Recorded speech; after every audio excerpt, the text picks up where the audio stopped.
The rain pounded against the weathered windows of Grand Central Station as Diana Walsh clutched her threadbare coat tighter around her shoulders.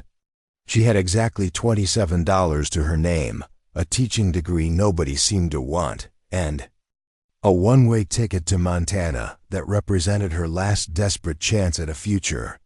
This wasn't how she'd imagined her life at 26, answering a matrimonial advertisement from a cattle rancher she'd never met. But sometimes, when you're drowning, you grab whatever lifeline appears, even if it's made of thorns. Before we jump back in, tell us where you're tuning in from. And if this story touches you, make sure you're subscribed, because tomorrow I've saved something extra special for you. Diana stared at the rain-streaked window of the train as it chugged westward through the gathering darkness. 3 days of travel had left her exhausted, her simple navy dress wrinkled despite her best attempts to keep it presentable. The weight of uncertainty pressed upon her chest more heavily with each passing mile. What if he didn't like her? What if he took one look at her plain face and slender frame and decided she wasn't strong enough for ranch life? What if? She pulled the letter from her handbag, its creases worn thin from countless readings.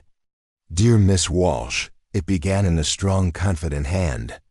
I was pleased to receive your response to my advertisement. Your description of yourself as educated, practical, and willing to work hard sounds most suitable. My ranch spans 5,000 acres of Montana's finest grazing land. I employ 15 men and have built a comfortable home that requires a woman's touch. I seek a partner, not a servant. Someone of intelligence and character who isn't afraid of the challenges that come with this life. If this interests you, passage is enclosed. It was signed simply, James Blackwell, Raven Creek Ranch. Diana had responded to the advertisement out of desperation after losing her teaching position when the small rural school in Pennsylvania closed due to lack of funding. With both parents gone and no siblings, she had no safety net, no family home to return to. The rent on her modest apartment had consumed her meager savings, and the prospect of becoming another desperate single woman in a city filled with them had pushed her toward a decision she never would have considered in better circumstances. She'd been honest in her reply, describing her education, her experience keeping house for her father after her mother's death, her ability with numbers and bookkeeping. She'd admitted her lack of knowledge about ranching, but emphasized her willingness to learn. What she hadn't mentioned was her financial situation, that the train ticket he'd sent represented her only path forward, that she arrived with nothing but a single suitcase containing 2 dresses, a nightgown, and a handful of personal items. The train whistle pierced her thoughts, announcing another small town passing in the darkness. Diana tucked the letter away and tried to sleep, knowing tomorrow would bring her face to face with the man who might become her husband, or who might take one look at her meager possessions and send her away. Montana greeted her with a sprawling blue sky that seemed to stretch into infinity. As the train pulled into the station at Silver Creek, Diana gathered her single suitcase and stepped onto the platform, her heart hammering against her ribs. She scanned the small crowd, looking for a man who might be James Blackwell. Miss Walsh? Diana turned toward the deep voice, finding herself looking up at a tall, broad-shouldered man in his mid-30s. He wore a Stetson pulled low over his forehead, partially shadowing eyes that studied her with frank assessment. His face was tanned and weathered, with lines at the corners of his eyes that spoke of squinting into the sun and wind. A neatly trimmed beard covered a strong jaw, and his clothes, while not fancy, were of good quality, the attire of a successful rancher. "Mr. Blackwell?" she asked, her voice steadier than she expected. He nodded once, then glanced around. "Is the rest of your luggage coming on another car?" The question she'd been dreading. Diana lifted her chin slightly. "This is all I brought. I preferred to travel light. Something flickered in his eyes, disappointment perhaps, or concern. I see, he said simply. My wagon's this way. Preparing and narrating this story took us a lot of time, so if you are enjoying it, subscribe to our channel. It means a lot to us. Now back to the story. The ride to Raven Creek Ranch passed mostly in silence. Diana attempted conversation several times, asking about the land, the cattle, the weather patterns, drawing on what little she knew of ranching from books she'd read in preparation. James answered each question directly, but without elaboration, his attention seemingly focused on the road ahead. As they crested a hill, the ranch came into view, a sprawling main house of timber and stone, several outbuildings, corrals filled with horses, and beyond them, rolling pastures dotted with cattle stretching toward distant mountains. Despite her anxiety, Diana couldn't help but be impressed. It's beautiful, she said softly. James glanced at her, something unreadable in his expression. It's taken 15 years to build it to what you see now. Started with nothing but a claim and a dream. You've accomplished something remarkable, Diana offered, genuinely impressed. He acknowledged her compliment with a slight nod as he guided the wagon toward the house. A woman in her 50s emerged onto the porch as they approached, plump, with graying hair pulled back in a practical bun, and a face that suggested she smiled often. Miss Walsh, this is Mrs. Holloway, my housekeeper, James said as he helped Diana down from the wagon. She'll show you to your room. I have business to attend to with my foreman. We'll talk at dinner. Before Diana could respond, he was striding away toward the barn, leaving her standing in the dust with her single suitcase and a growing sense of unease. Don't mind him, dear, Mrs. Holloway said, taking Diana's arm. He's not much for words, but he's a good man. Come along now, you must be exhausted from your journey. The room Mrs. Holloway led her to was simple but comfortable, a bed with a handmade quilt, a washstand with a porcelain basin, a small dresser, and a window overlooking the mountains. Rest a bit, the older woman suggested. Dinner's at 6. The bathroom's down the hall if you want to freshen up. Left alone, Diana sat on the edge of the bed, trying to calm her racing thoughts. James Blackwell hadn't seemed pleased by her arrival. Was it her appearance? Her lack of luggage? Had he expected someone different? Someone more refined, perhaps, or more obviously suited to ranch life? She unpacked her few belongings, hanging her spare dress carefully to remove the wrinkles from travel. Her fingers brushed against the small velvet pouch tucked in the corner of her suitcase, her mother's cameo brooch, the only thing of value she hadn't sold to survive after losing her teaching position. It was her last resort, her emergency fund if everything went wrong. After washing the travel dust from her face and hands and changing into her best dress, a simple blue cotton that brought out her eyes, Diana made her way downstairs. She found James in what appeared to be a study, bent over account books at a large oak desk. He looked up as she entered, his expression still guarded, but less distant than before. Miss Walsh, I hope your room is satisfactory. Very much so. Thank you. Diana stood straight, hands clasped before her. Mr. Blackwell, I sense that you're disappointed in some way. If I'm not what you expected, I would prefer honesty now rather than later. A flicker of surprise crossed his face, followed by what might have been respect. He gestured to a chair opposite his desk. Please sit. Diana sat, keeping her spine straight, chin lifted. James studied her for a moment. You're direct. That's good. Ranch life doesn't reward those who dance around difficult topics. He closed the ledger before him. I'm not disappointed in you, Miss Walsh, but I am concerned. You arrived with virtually nothing, which suggests financial desperation. I won't deny that my circumstances are reduced, Diana admitted. The school where I taught closed suddenly. I had no family to turn to, and teaching positions are scarce. Your advertisement offered an opportunity, and I took it. So you came because you had nowhere else to go, he stated flatly. Diana felt heat rise in her cheeks. I came because your letter spoke of partnership, of building something together. Yes, I need security, but I'm not looking for charity. I'm educated, I'm willing to work hard, and I believe I have much to offer as a wife and partner. James leaned back in his chair, his weathered face unreadable. My first wife married me when this ranch was nothing but a claim and a one-room cabin. She worked alongside me through drought, blizzards, and the threat of foreclosure. She died, bringing our son into the world, a son who didn't survive the night. His voice remained steady, but Diana saw the old pain in his eyes. I've built this place into something substantial since then, and I won't risk losing it. Diana frowned.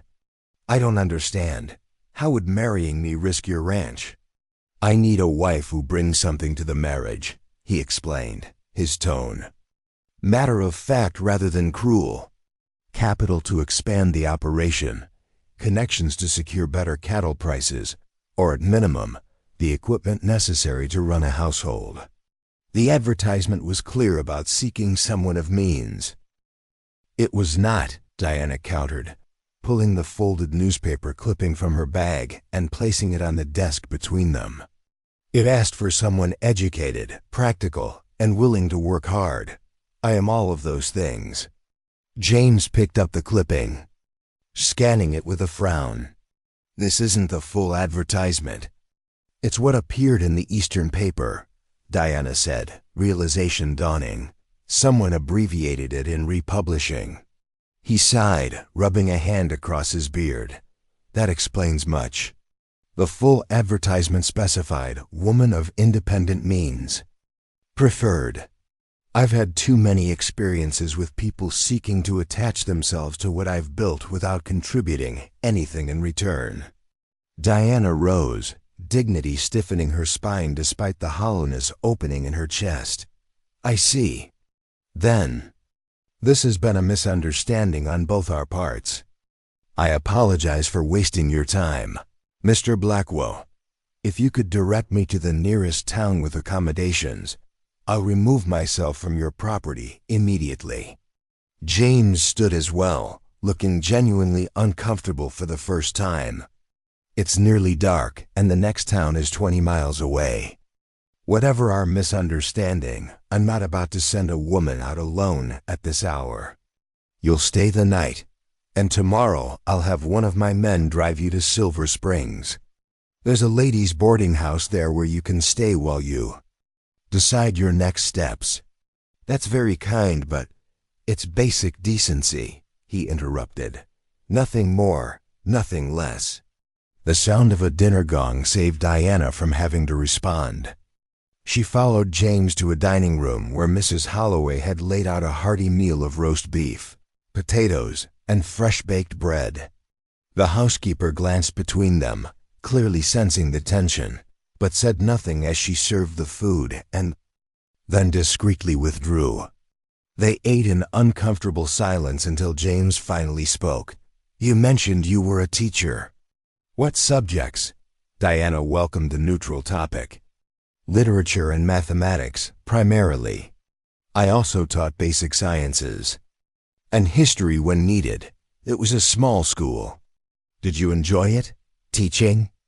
Very much, she admitted. There's something deeply satisfying about watching a child grasp a concept they've been struggling with, that moment when confusion transforms into understanding. He nodded, seeming genuinely interested. We have no proper school here.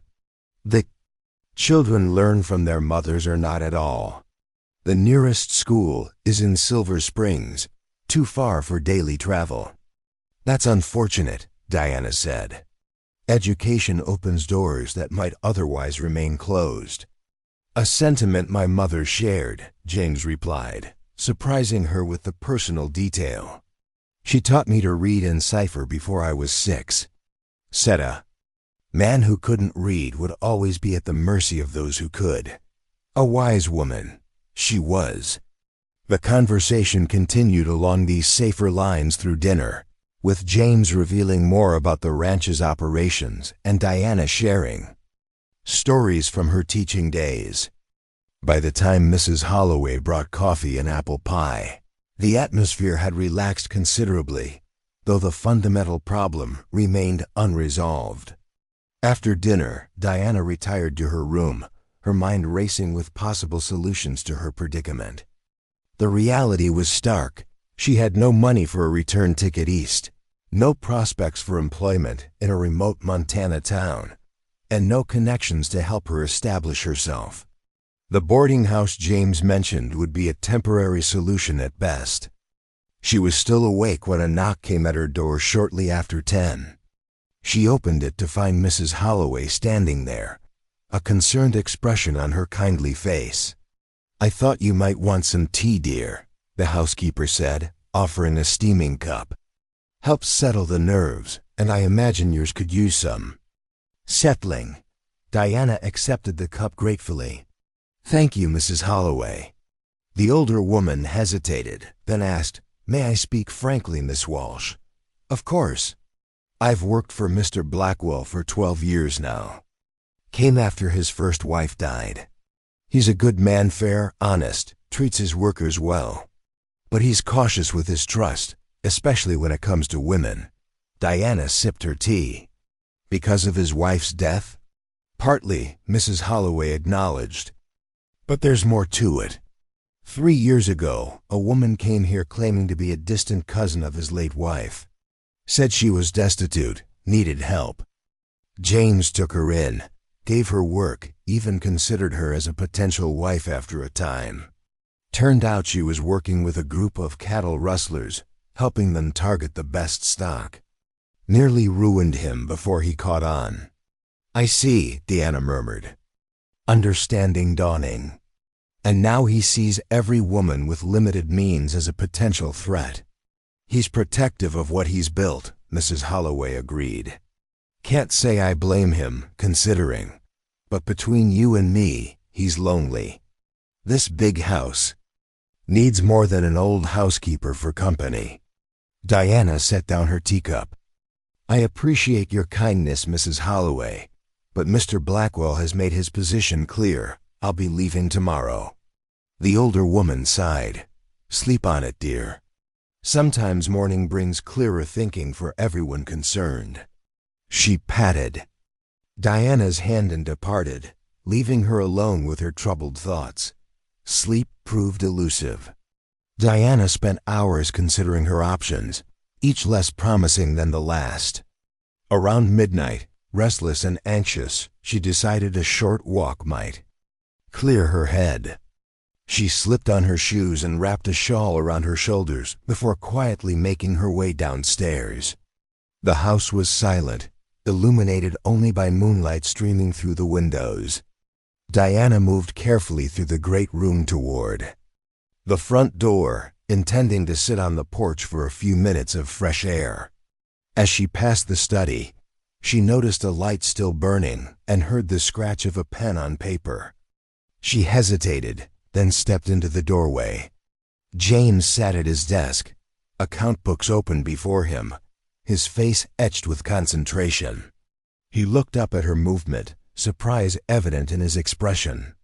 "Miss Walsh, I thought you'd be asleep." "I could say the same to you," she replied. "I was having trouble settling my mind. I thought some air might help." He nodded in understanding.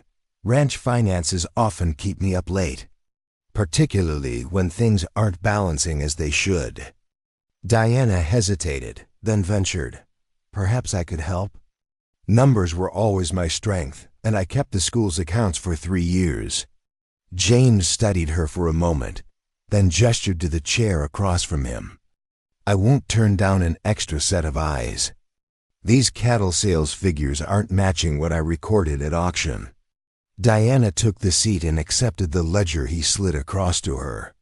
For the next hour, they worked in companionable silence, Diana, meticulously checking his calculations and organization system.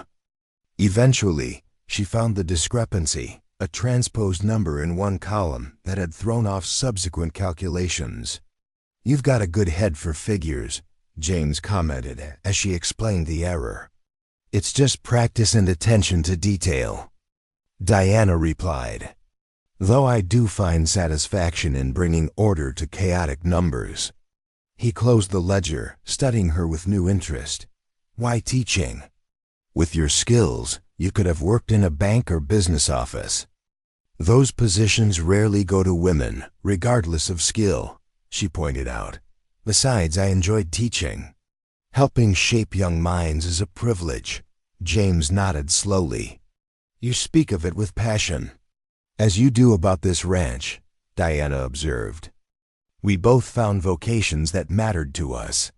A moment of understanding passed between them, recognition of a shared quality despite their different circumstances. Then James cleared his throat and rose. "It's late. You should try to rest before your journey tomorrow." Diana stood as well, suddenly reluctant to end this moment of connection. "Thank you for allowing me to help with the accounts. It was satisfying to use those skills again." He walked her to the study door. "Thank you for finding my error." "Good night, Miss Walsh." "Good night, Mr. Blackwell." Diana returned to her room with her thoughts even more tangled than before. The man she'd just spent an hour working alongside seemed different from the stern, judgmental rancher who had dismissed her upon arrival. This James Blackwell had respected her intelligence, valued her contribution, and treated her as an equal in their shared task.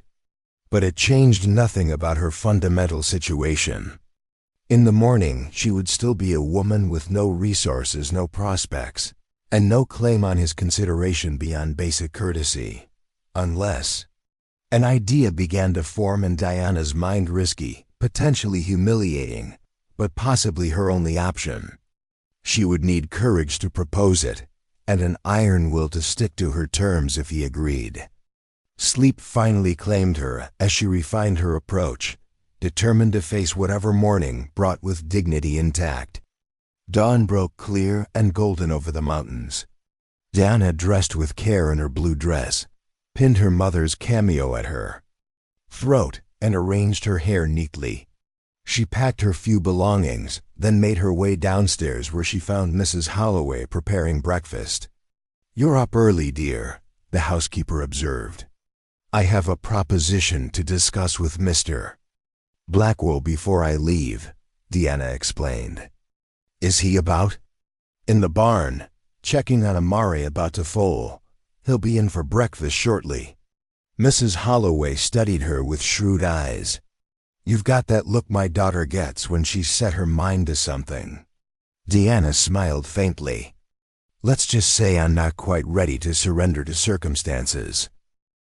James arrived 15 minutes later, bringing the scents of hay and horses with him. He nodded to Diana, his expression guarded once more.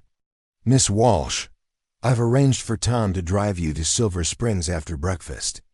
The boarding house is expecting you." "Thank you," Diana replied calmly.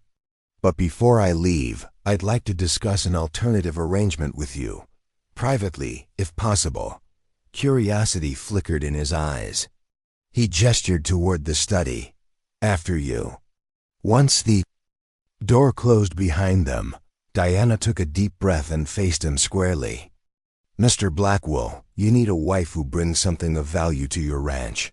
I understand and respect that position. What I'm proposing is a business arrangement that would allow me to earn my place here rather than bringing it with me." His brows drew together. "I'm not following." "Hire me," Diana said simply. "Not as a wife, but as a teacher and bookkeeper. Your ranch hands have children who need education. You have accounts that require management. I have skills in both areas that could benefit your operation." James leaned against his desk, studying her with undisguised surprise. You're proposing to work for me instead of marry me? For 6 months, Diana clarified. A trial period. I would teach the children, manage your accounts, and learn about ranch operations. You would provide room, board, and a small salary that I would save. At the end of 6 months, if you find my contributions valuable, we can discuss marriage as equals, not as a desperate woman and her financial savior, but as partners who each bring something worthwhile to the union. And if I don't find your contributions valuable? James asked, though his tone suggested more curiosity than dismissal.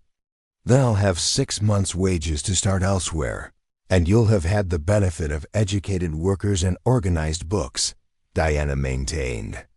Steady eye contact. It's a business proposition, Mr. Blackwell. Low risk for potentially high reward. James crossed his arms, considering her proposal. You'd accept a position as an employee after coming here expecting to be a wife? I came here expecting partnership based on mutual respect, Diana corrected. I'm simply suggesting a path to get there that acknowledges your concerns about my financial situation. A long moment passed as he considered her words. Finally, he pushed away from the desk and extended his hand. 6 months, Miss Walsh. We'll start with 3 hours of teaching each morning for the ranch children and bookkeeping in the afternoons. Room, board, and $20 a month. Diana took his hand, her grip firm and professional. $30 would be fair for both skill sets, Mr. Blackwell. I was paid $40 for teaching alone in Pennsylvania. The corner of his mouth twitched, not quite a smile, but close. $25, and I'll throw in writing lessons so you can learn the ranch operations firsthand. Done, Diana agreed, feeling a flutter of triumph. She had just negotiated herself a fighting chance. As they shook on their agreement, neither could have predicted how their practical arrangement would transform both their lives in the coming months, or how Diana's determination to prove her worth would eventually melt the protective ice around James Blackwell's heart, leading to a partnership far richer than either had imagined possible. Diana quickly settled into life at Raven Creek Ranch, establishing a routine that filled her days from dawn until dusk. Each morning, she taught the ranch hands' children in a small outbuilding that James had converted into a makeshift schoolroom. The children 8 in total, ranging from 6 to 14, approached their lessons with varying degrees of enthusiasm. But Diana's patient persistence gradually kindled genuine interest even among the most reluctant. Before we jump back in, tell us where you're tuning in from, and if this story touches you, make sure you're subscribed, because tomorrow I've saved something extra special for you. Afternoons found her in James's study, meticulously organizing his financial records, creating systems for tracking expenses and income that made the ranch's financial status immediately apparent rather than requiring hours of calculations. Evenings were devoted to lesson planning, grading student work, and increasingly, conversations with James about the ranch's operations and future possibilities. Their business arrangement remained strictly professional, but as days turned into weeks, a cautious friendship began to develop. James gradually revealed more about himself, his childhood on a struggling farm in Nebraska, his journey west at 17 with nothing but determination and dreams, the years of backbreaking work that had transformed wilderness into a thriving cattle operation. Diana shared stories of her father's small carpentry business, her mother's insistence on education for their only daughter, her struggle to establish herself as a respected teacher in a community that valued women primarily as wives and mothers. They were 2 weeks into their arrangement when the first significant challenge arose. Diana was returning from the schoolhouse when she encountered a well-dressed man dismounting from an expensive horse at the main house. James emerged from the barn, his expression tightening at the sight of the visitor. Blackwell, the man called, his tone overly jovial.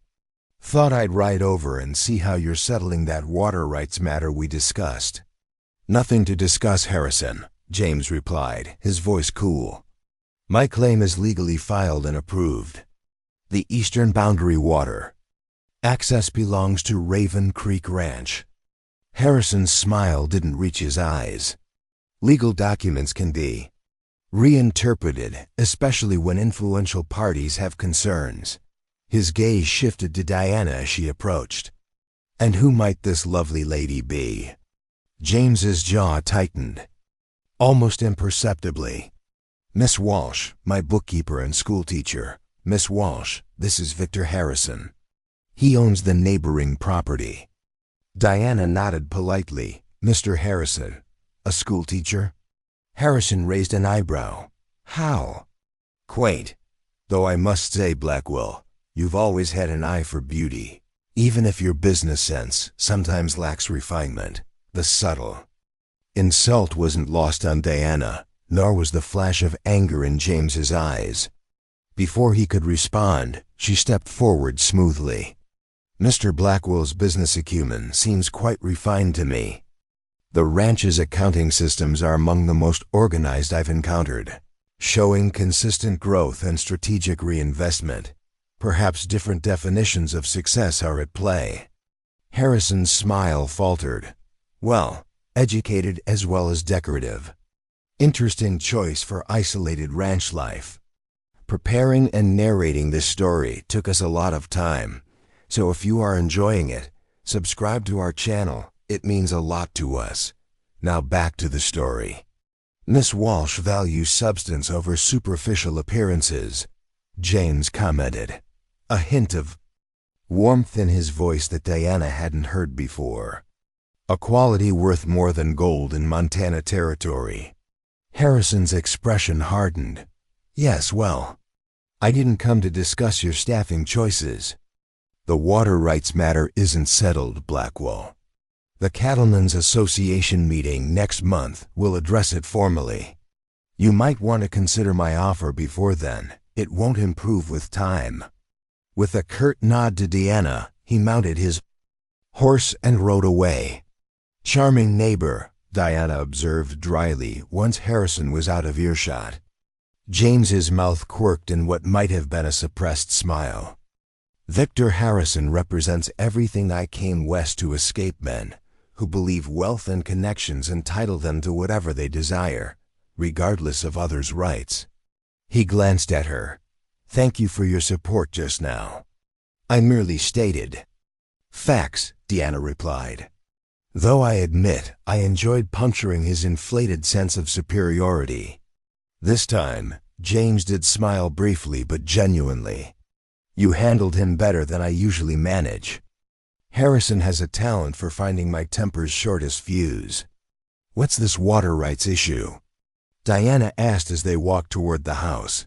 James sighed. The eastern section of my property includes access to a year-round spring that feeds several stock ponds. Harrison's land adjoins mine, but the spring originates on my property. He's been trying to claim access rights for years, arguing that the water flow continues onto his land. Does it? In wet years, yes. In dry ones, barely. But that's irrelevant. Water rights in Montana follow point-of-origin rules. The spring begins on my land, so the primary rights are mine. And yet he continues to challenge you? James's expression darkened. Harrison has powerful friends in the territorial government and deep pockets to influence those who might be persuaded by financial incentives. The Cattlemen's Association meeting he mentioned could be problematic if he's lined up enough support. Is there anything to be done to prepare? Documentation mostly. Proof of my claim's validity, records of water flow rates, historical usage. James glanced at her. Actually, your organizational skills might be useful in assembling a compelling case.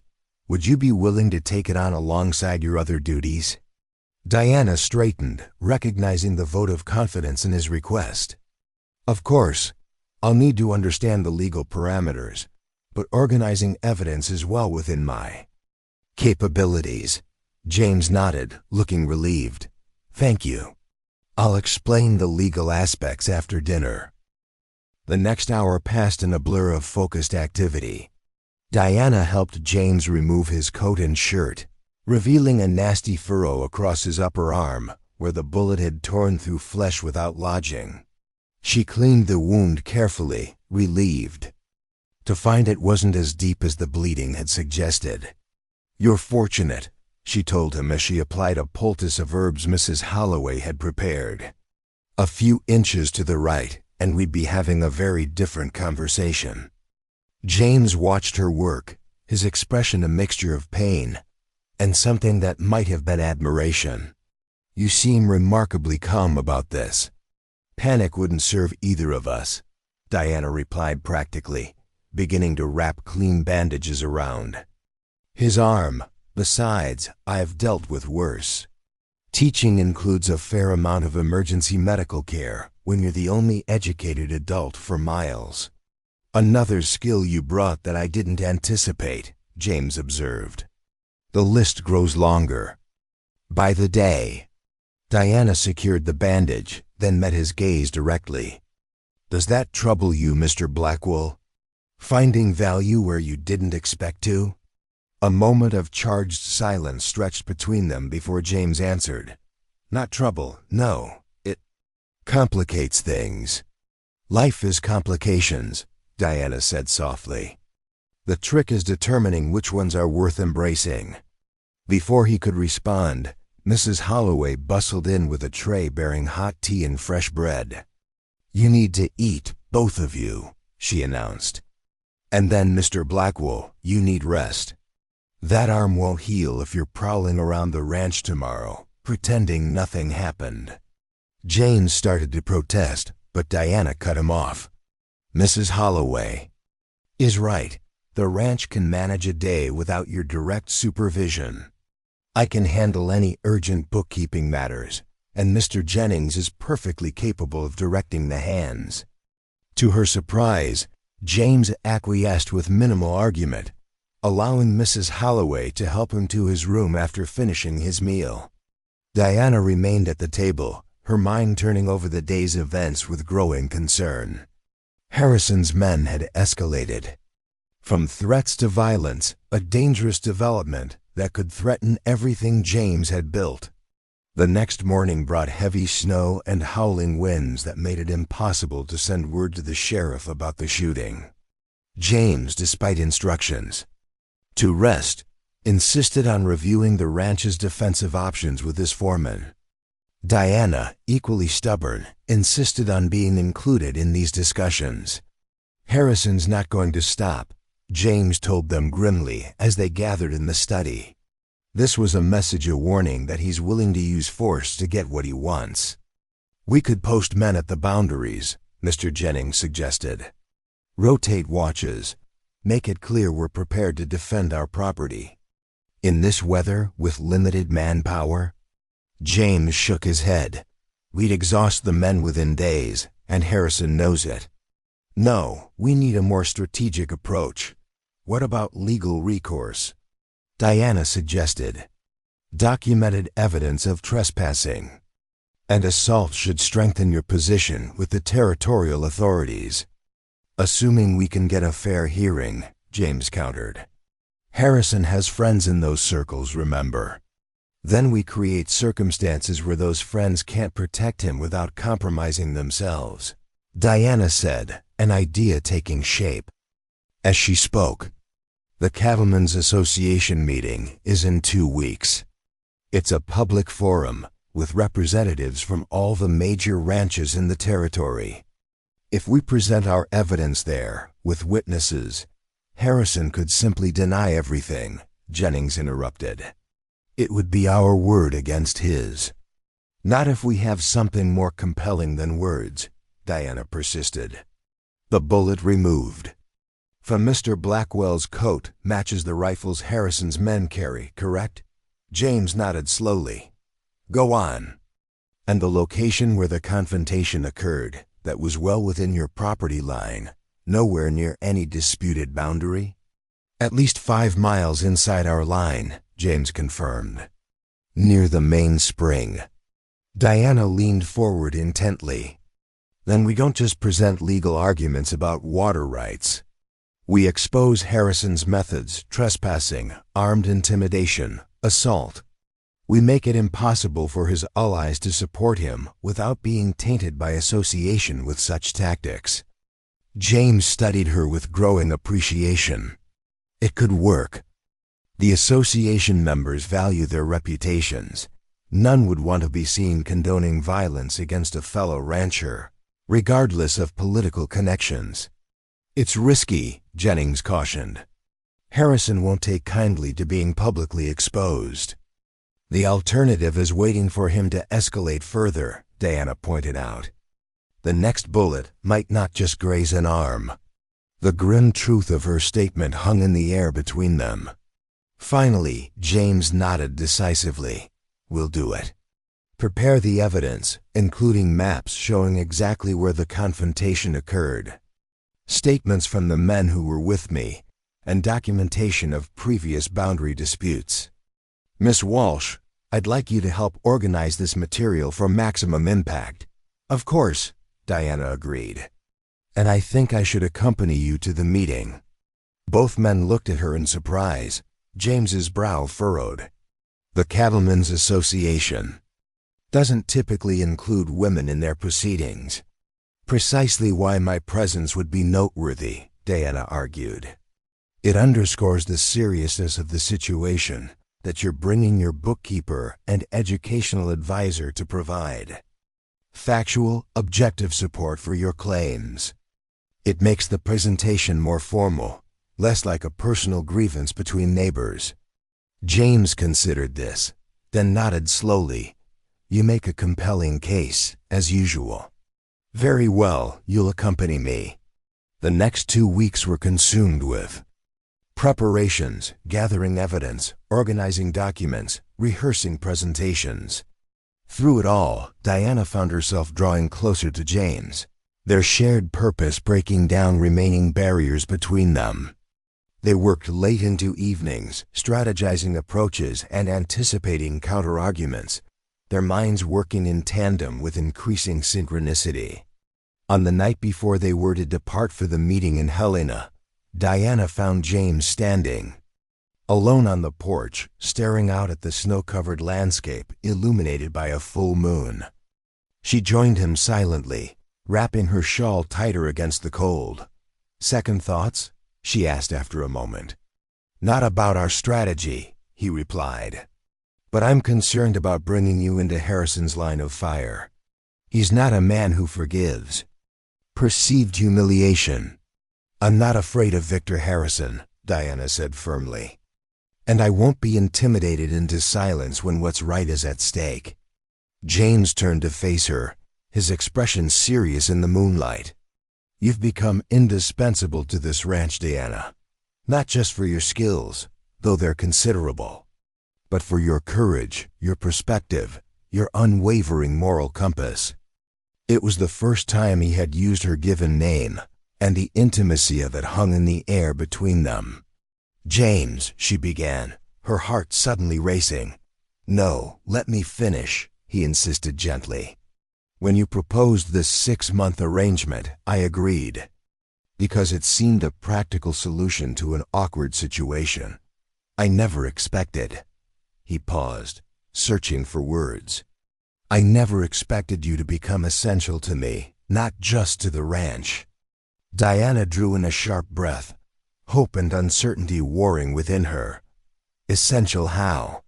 Instead of answering directly, James took her hand. His calloused fingers warm despite the cold night. Whatever happens tomorrow, I want you to know that. You've more than proven your worth, as a teacher, as a bookkeeper, and as a woman of extraordinary character. The terms of our arrangement have been fulfilled beyond anything I could have anticipated. Before Diana could respond, he released her hand and stepped back. We should rest. Tomorrow will test us both. As she watched him walk back into the House. Diana realized that their journey to Helena would mark more than a confrontation with Victor Harrison. It would be a turning point in her relationship with James Blackwell, though whether it would lead to deeper connection or painful separation remained to be seen. The journey to Helena began before dawn, with frost glittering on every surface in the pale pre-morning light.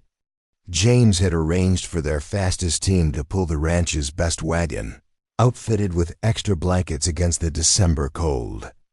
Diana sat beside him on the seat, dressed in her most professional attire, charcoal gray traveling suit that Mrs. Holloway had helped alter to fit her slender frame perfectly. Her hair was pinned neatly beneath a modest hat, and her mother's cameo brooch adorned her collar, lending her an air of quiet dignity. Before we jump back in, tell us where you're tuning in from, and if this story touches you, make sure you're subscribed, because tomorrow I've saved something extra special for you. The meeting begins at 2 o'clock tomorrow, James explained, as they left the ranch behind. We'll stay at the Granville Hotel tonight. I've arranged separate rooms, of course. Of course, Diana agreed, appreciating his attention to propriety. Her reputation and his would be under enough scrutiny without adding impropriety to the mix. The road to Helena wound through snow-covered mountains and valleys, a journey of nearly 40 miles that would take most of the day. As they traveled, James pointed out landmarks, places where early settlers had established homesteads, abandoned now. A ridge where he'd once tracked a mountain lion threatening his cattle. The site of his first cabin, long since replaced by the current ranch. House. You've truly built something remarkable, Diana observed as they paused at midday to rest the horses and eat the lunch Mrs. Holloway had packed. Not just a successful business, but a legacy. James gazed at the distant mountains, his expression thoughtful. That was always the dream. Something that would last beyond me, something worth the struggle. He glanced at her. What about you? What dreams brought you west? Diana considered the question carefully. Initially survival, she admitted, but beneath that, I suppose I wanted to matter. To build something meaningful with my life, even if only in the minds of the children I taught. You've succeeded, James said with quiet certainty. Those ranch children adore you. They're learning things they never would have without you. It's gratifying, Diana acknowledged. Though I sometimes wonder if teaching is enough. If I could do more, build more, if given the opportunity. Such as? She hesitated, then decided on honesty. I've been thinking about the land near the creek, how it might be ideal for an apple orchard. Montana winters are harsh, but certain hardy varieties could thrive there. It would diversify the ranch's income, provide fresh fruit for the workers. Families even create preserves to sell in town. Instead of dismissing her idea, James looked intrigued. You've given this serious thought. I have, Diana admitted. I've been corresponding with a horticulturist in Minnesota who specializes in cold weather fruit cultivation. He believes several varieties could succeed here with proper care. James studied her with new appreciation. You continue to surprise me, Diana Walsh. Most women in your position would focus on securing their future, not planning agricultural expansions. Perhaps I see them as one and the same, she replied.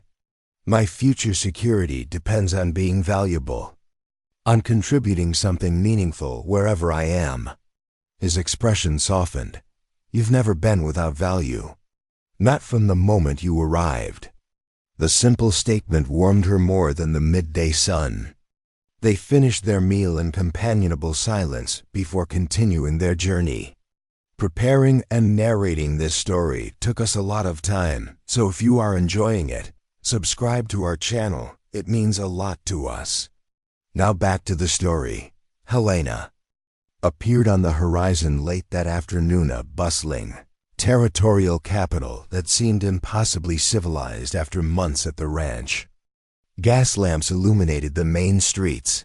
Substantial brick buildings housed businesses and government offices, and well-dressed citizens hurried along wooden sidewalks despite the cold. The Granville Hotel stood at the center of town, an impressive three-story structure with a columned entrance and uniformed doorman. As James helped Diana down from the wagon, she felt suddenly self-conscious about her practical traveling clothes and windblown appearance. "You look fine," James murmured, seeming to read her thoughts. "Better than fine. You look like a woman of substance and intelligence, which is exactly what you are." His words steadied her, reminding her of their purpose. They weren't here to impress with fashionable appearances, but to fight for the ranch's future with truth and evidence. The hotel lobby bustled with activity ranchers, businessmen, and territorial officials gathering for various meetings and social engagements. Diana noticed several curious glances as James checked them in, but he handled the situation with confident ease, introducing her as Miss Walsh, Raven Creek Ranch's educational director and financial advisor. After settling into their respective rooms, they met for dinner in the hotel's elegant restaurant, Diana having changed into her one good dress and refreshed her appearance, found James waiting in the lobby, similarly transformed. His usual practical ranch attire had been replaced by a well-tailored dark suit that emphasized his broad shoulders and commanding presence. He'd trimmed his beard and combed his hair, looking every inch the successful rancher he was. "You clean up rather well, Mr. Blackwell," Diana observed with a smile as he escorted her to their table. "As do you, Miss Walsh," he replied, his appreciative glance warming her cheeks. Dinner conversation revolved around their strategy for the next day's meeting, but Diana found herself occasionally distracted by the domestic intimacy of sharing a meal with James in such elegant surroundings, so different from their practical daily interactions at the ranch, yet somehow natural nonetheless. "Harrison's already here," James noted quietly, nodding toward a table across the room where Victor Harrison was dining with 3 other men. "And he's brought reinforcements. That's Judge Thornton on his right territorial water rights adjudicator. The others are from the Cattlemen's Association Executive Committee." Diana observed the group discreetly. "Getting his version of events established early, I see." "Standard tactic," James agreed. "He'll present himself as the reasonable party.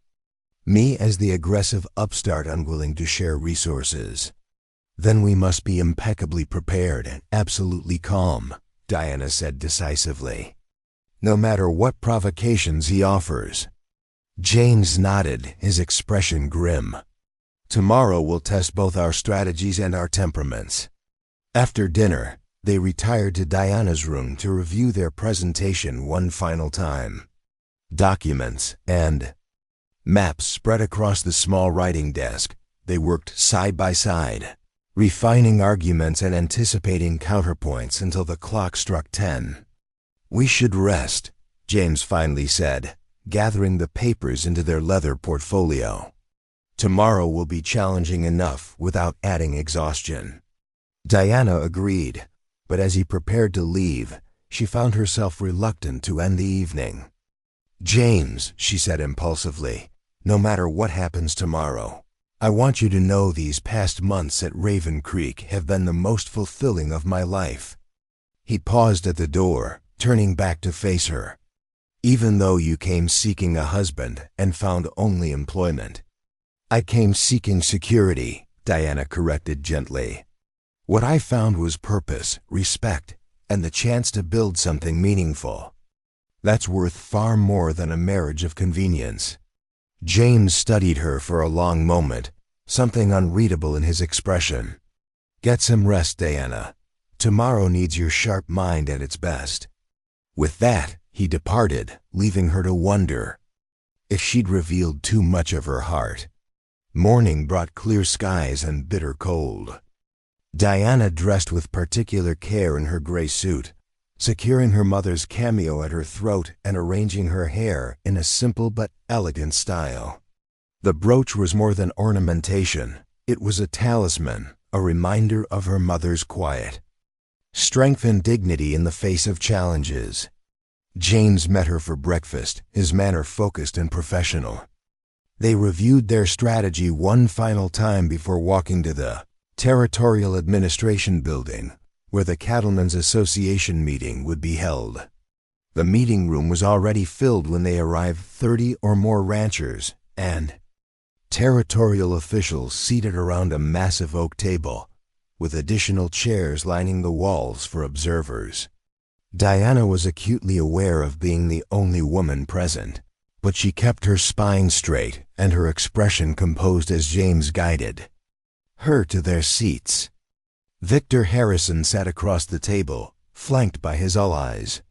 He raised an eyebrow at Diana's presence but made no comment, merely offering a tight smile that didn't reach his eyes. The association president, a white-haired rancher named Caldwell, called the meeting to order promptly at 2 o'clock. "Gentlemen, we have several matters on today's agenda, but I understand there's an urgent water rights dispute that both parties have requested to address. Mr. Harrison, Mr. Blackwell, the floor is yours." Harrison rose first, his manner smooth and practiced. "Thank you, Mr. President, distinguished colleagues. I'll be brief, as the facts are straightforward. Raven Creek Ranch, owned by James Blackwell, currently claims exclusive rights to a natural spring that feeds both our properties. I seek only reasonable shared access to water that nature intended for common use." He continued for several minutes, painting himself as the reasonable party merely seeking fair treatment, while characterizing James as selfish and unnecessarily territorial. Diana watched the room carefully, noting which men nodded in agreement with Harrison's perspective and which seemed skeptical. When Harrison concluded, James rose calmly. "Gentlemen, water rights in Montana Territory are governed by established law, not emotional appeals. The spring in question originates on land legally deeded to Raven Creek Ranch. Point of origin rights are clear in territorial statutes." He presented the legal documentation methodically, then smoothly transitioned to the real issue. "However, this dispute isn't truly about water rights. It's about methods and ethics. 3 days ago, armed men from the Harrison Ranch trespassed 5 miles inside my property line, nowhere near any disputed boundary, and when confronted, responded with gunfire." A murmur ran through the room. James continued, his voice steady. "I have brought Miss Diana Walsh, our ranch's educational director and financial advisor, to present the documented evidence of this incident, as well as a pattern of boundary violations and threats." This was Diana's cue. She rose gracefully, conscious of every eye in the room upon her. "Gentlemen, the facts I present are documented by multiple witnesses and physical evidence." She laid out the timeline of boundary violations, the statements from ranch hands who had witnessed the shooting, and the map location of the incident, unquestionably well within Raven Creek's boundaries. Mr. Blackwell's injury was fortunately minor, she concluded, but the implications are serious. A property dispute has escalated to armed aggression. If the association condones such methods, what precedent does that set for resolving future disagreements among neighbors? Her presentation complete, Diana resumed her seat, satisfied that she had maintained a tone of objective professionalism. Throughout, James gave her a slight nod of approval before addressing the room again. "I asked the association to affirm my legal water rights and to condemn the use of trespassing and violence as negotiation tactics. Montana's future depends on law and order, not might makes right." Harrison was on his feet before James had fully seated himself. "Outrageous accusations. My men were hunting, became disoriented in unfamiliar territory. If shots were fired, it was in response to aggressive confrontation by Blackwell and his hands. Hunting 5 miles inside a neighboring property line, directly at our main water source. James countered, skepticism evident in his tone. And your men's disorientation somehow led them to the exact location under dispute? Before Harrison could respond, one of the association members, a grizzled rancher named McAllister, interrupted. I've heard enough dancing around. Harrison, did your men cross onto Blackwell's property, armed or not? Caught off guard by the direct question, Harrison hesitated just long enough to damage his credibility. My men may have misjudged the boundary line. That's not what I asked, McAllister pressed. Were they on his land with weapons, yes or no? The boundaries in that area are unclear. The documents Miss Walsh presented show registered. Survey markers, another member noted. Seems clear enough to me. The tide was turning. Diana caught James's eye, a glimmer of hope passing between them as the association members began questioning Harrison more aggressively about the incident. Sensing his position weakening, Harrison changed tactics. Perhaps we should question the credibility of these accusations. After all, they come from a man who keeps a single woman in his household under suspicious circumstances. Miss Walsh arrived at Raven Creek as a mail-order bride, did she not? Yet now she's presented as an educational director? What precisely is her role, Blackwell? A tense silence fell over the room. Diana felt her cheeks burn with humiliation, as curious glances turned her way, but before she could respond, James was on his feet, fury evident in every line of his body. Miss Walsh's credentials and character are beyond reproach, he stated, his voice dangerously quiet. She holds a teaching certificate from Pennsylvania State Normal School and has transformed the educational opportunities for children at Raven Creek. Her financial acumen has improved our ranch operations measurably. I will not have her reputation impugned by a man desperate to distract from his own dishonorable actions. Yet she lives under your roof, unchaperoned, Harrison persisted. Hardly the arrangement of a mere employee. Miss Walsh resides in the main house with Mrs. Holloway, our housekeeper of 12 years, as proper companion and chaperone, James countered. Not that her living arrangements have any bearing on the matter before this association. McAllister banged his fist on the table. Enough, Harrison, we're not here to gossip about Blackwell's household. We're here to address a serious accusation of armed trespass and assault. Stick to the matter at hand. The association president nodded in agreement. Mr. Harrison, your attempt to distract from the issue with personal insinuations is noted and disapproved. The evidence presented by Mr. Blackwell and Miss Walsh is compelling and corroborated by multiple witnesses. Do you have substantive evidence to counter their claims? Harrison glanced around the room, realizing he had miscalculated. The association members valued their collective reputation too, much to openly support tactics that involved armed trespass and violence. Even his allies were looking uncomfortable with the direction the dispute had taken. I maintain that any boundary crossing was unintentional, he finally said, his tone stiff. And I categorically deny authorizing any aggressive action against Blackwell or his property. Convenient denial, James observed. Yet your men were 5 miles inside my boundary, at my primary water source, and opened fire when confronted. The association president raised a hand to forestall further argument. I believe we've heard enough to make a determination. The association will take a brief recess to confer, then render our decision on this matter. Please remain available. As the officials filed out to a private chamber, Diana released a breath she hadn't realized she was holding. That went better than I expected, she murmured to James. "Thanks to your presentation," he replied quietly. "Your calm professionalism made Harrison's theatrics look exactly like what they were, desperate deflection." "His attack on my reputation was predictable," Diana acknowledged, keeping her voice low. "I'm only sorry it required you to defend me." James's expression softened. "I spoke nothing but truth. Your value to Raven Creek extends far beyond what I could have imagined when you first arrived."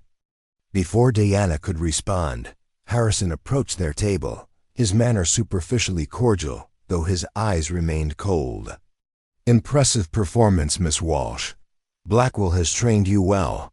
Diana met his gaze steadily. "No one trains me, Mr. Harrison. I form my own conclusions based on facts and evidence, which is why I recognized your tactics for what they are, the desperate maneuvers of a man who believes power should trump law." Harrison's facade of civility slipped. "Enjoy your temporary victory. This isn't over, not by a long shot. Blackwell can't protect his precious ranch forever, and when he fails, you'll find yourself without position or protector. Is that a threat, Harrison?" James asked quietly, rising to stand beside Diana. "Merely an observation," Harrison replied with a cold smile. "Montana is changing. Men like you, isolated, independent, clinging to outdated notions of individual rights, are becoming obsolete. The future belongs to those who understand that progress requires consolidation of resources. If that's your vision of progress, I'll proudly remain obsolete," James stated. "My ranch, my water rights, and my people are not available for your consolidation." Harrison's retort was interrupted by the return of the association officials. The room quickly filled again as the president called for order. "After reviewing the evidence and testimony presented, the Cattlemen's Association has reached the following conclusions," he announced. "First, the water rights for the spring originating on Raven Creek Ranch legally belong to James Blackwell, as established by territorial statute and his prior claim. Mr. Harrison's petition for forced access rights is denied." A murmur of approval ran through the room. The president continued, "Second, the association formally censures the practice of armed trespass as a means of resolving property disputes. Such actions threaten the stability and safety of all ranching operations in the territory. Mr. Harrison is directed to ensure his men respect established boundaries and to pursue any future disputes through proper legal channels." Harrison's face had gone rigid with suppressed fury, but he maintained a veneer of composure as the president concluded the proceedings. "This matter is considered resolved. Any further incidents should be reported to territorial authorities immediately." As the meeting adjourned, several ranchers approached James to express support, many nodding respectfully to Diana as well. The victory was clear and comprehensive. Harrison's influence had been insufficient to overcome the documented evidence and the association's concern for lawful conduct among its members. "Congratulations," McAllister said gruffly, shaking James's hand. "That was well handled. And Miss Walsh," he added, turning to Diana, "that was some of the most organized testimony I've seen in 20 years of these meetings. Blackwell's lucky to have you." "Thank you, Mr. McAllister," Diana replied warmly. "That's kind of you to say." As they prepared to leave, Diana noticed Harrison in deep conversation with Judge Thornton and two other men she didn't recognize. Their expressions were serious, their manner conspiratorial. "He's not finished," she murmured to James as they gathered their documents. "No," James agreed, following her gaze. "He'll try something else. But we've won today's battle decisively, and that buys us time." They departed the meeting with a sense of cautious triumph, stepping out into the cold afternoon air. The sun was already beginning its early winter descent, painting the sky in shades of gold and pink above the snow-covered mountains. "We should celebrate," James suggested as they walked back toward their hotel. "There's a restaurant near here that serves excellent steaks, unless you'd prefer to start back to the ranch tonight." "Celebrating sounds wonderful," Diana replied, smiling up at him. "And I think the horses deserve a night's rest before the journey home." The restaurant James chose was elegant without being pretentious, with private booths that allowed conversation, without the risk of being overheard. Over perfectly cooked steaks and a bottle of good wine, they discussed the meeting's outcome and possible next steps. "Harrison will regroup," James predicted. "Probably try to influence territorial officials directly, since the association ruled against him." "We should prepare for that," Diana agreed. "Perhaps reach out to some of the ranchers who supported us today, form a more formal alliance." "Good thinking. McAllister would be a strong ally. His family has been in Montana since before it was a territory, and he has considerable influence." Their conversation flowed easily from strategy to more personal topics as the meal progressed. Diana found herself relaxing in a way she rarely did, enjoying the warm atmosphere and James's undivided attention. "You were magnificent today," he said suddenly, his expression serious. "The way you presented our case, how you handled Harrison's attack on your reputation, I couldn't have asked for a more capable partner." The word partner lingered between them, laden with possibilities. Diana took a sip of wine, gathering her courage. "Our 6-month arrangement ends in 3 weeks," she observed. "We haven't discussed what happens after." James set down his glass, his gaze intent. "What would you like to happen, Diana?" "I've come to love Raven Creek," she admitted softly. "The land, the work, the children I teach. The idea of leaving," she shook her head. "It would be harder than I expected when I first arrived." "Then don't leave," James said simply. "Stay on as teacher, as bookkeeper, as whatever role you choose." Diana took a deep breath. "And if I wanted more than employment?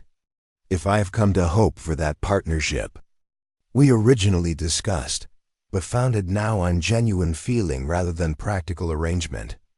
James reached across the table, taking her hand in his.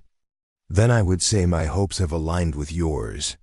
His thumb traced gentle circles on her palm. "These months with you have changed me, Diana. Changed how I see the future, what I want. That future to contain." Hope bloomed in Diana's chest, but caution tempered it. "I need to be certain, James. I came to Montana desperate, with nothing. I won't have you offer marriage out of pity or obligation." "Pity?" James looked genuinely shocked.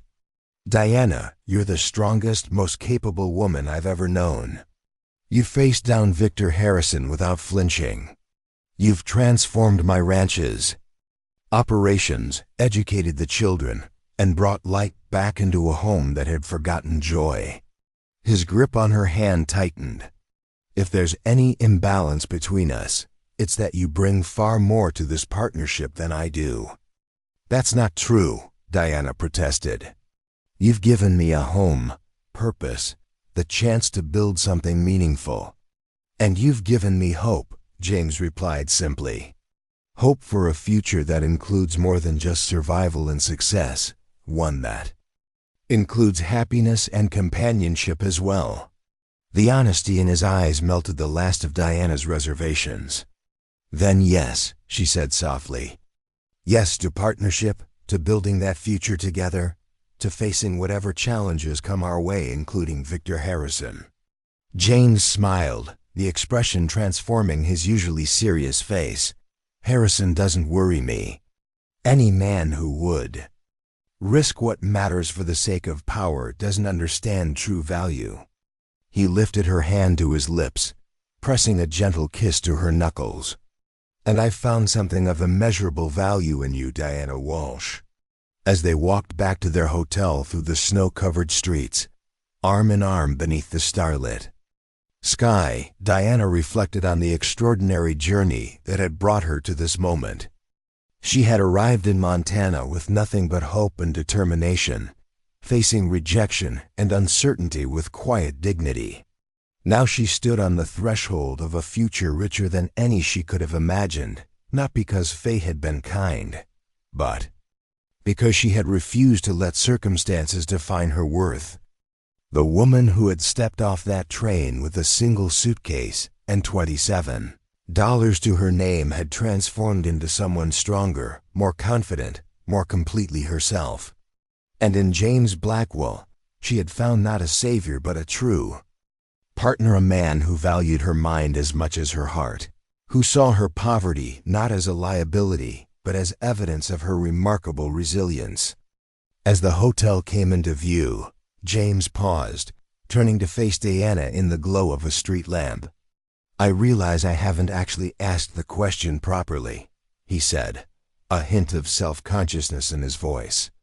"Diana Walsh, would you do me the honor of becoming my wife?